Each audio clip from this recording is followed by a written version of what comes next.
भगवान ब्रह्मा के दरबार में कई दिव्य प्राणी उनकी सेवा करते थे।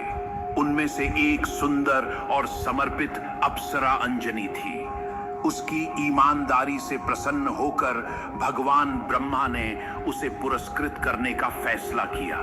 कांपती हुई आवाज और आशा भरी आंखों के साथ अंजनी ने कुछ देर झिझकते हुए कहा, हे प्रभु, मैं आपकी कृपा के लिए बहुत आभारी हूं, लेकिन मेरे ऊपर एक श्राप का बोझ है। अगर आप मुझे इससे मुक्त कर सकें तो मैं हमेशा के लिए आपकी आभारी रहूंगी।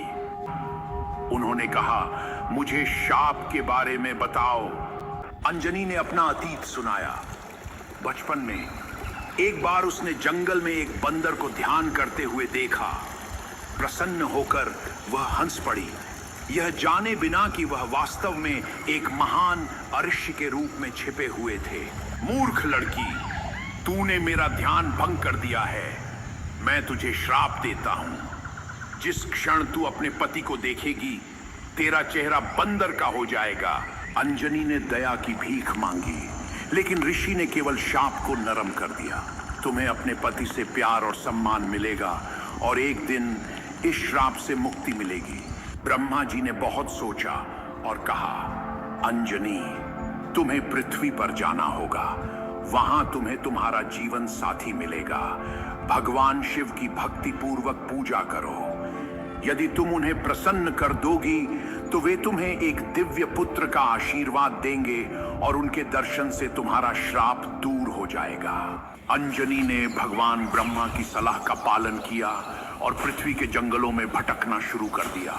एक दिन उसने एक बहादुर योद्धा को एक भयंकर शेर से लड़ते हुए देखा।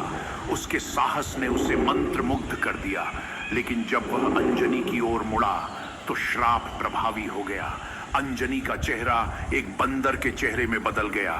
केसरी चिंतित होकर बोले, तुम अपना चेहरा क्यों छिपा रही हो? तुम कौन हो? अंजनी ने रोते हुए उसे अपने श्राप के बारे में बताया। शर्मिंदा मत हो, मैं केसरी हूं, वानरों का राजा। मुझे भी भगवान शिव का आशीर्वाद प्राप्त है। अंजनी, क्या तुम मेरी रानी बनोगी? अंजनी और केसरी का विवाह हुआ। अटूट भक्ति के साथ अंजनी ने भगवान शिव की पूजा की, जो अंततः उसके सामने प्रकट हुए। भगवान शिव ने कहा, अंजनी, मैं तुम्हारी भक्ति से बहुत प्रसन्न हूं, वरदान मांगो। अंजनी ने कहा, प्रभु, मुझे एक पुत्र का आशीर्वाद दें जो आपका दिव्य अवतार हो। उसी समय राजा दशरथ ने पुत्र प्राप्ति के लिए यज्ञ किया।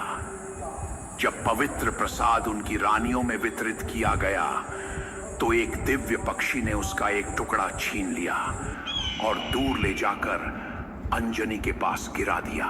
भगवान शिव की इच्छा के अनुसार वायुदेव ने अंजनी की गोद में प्रसाद रख दिया।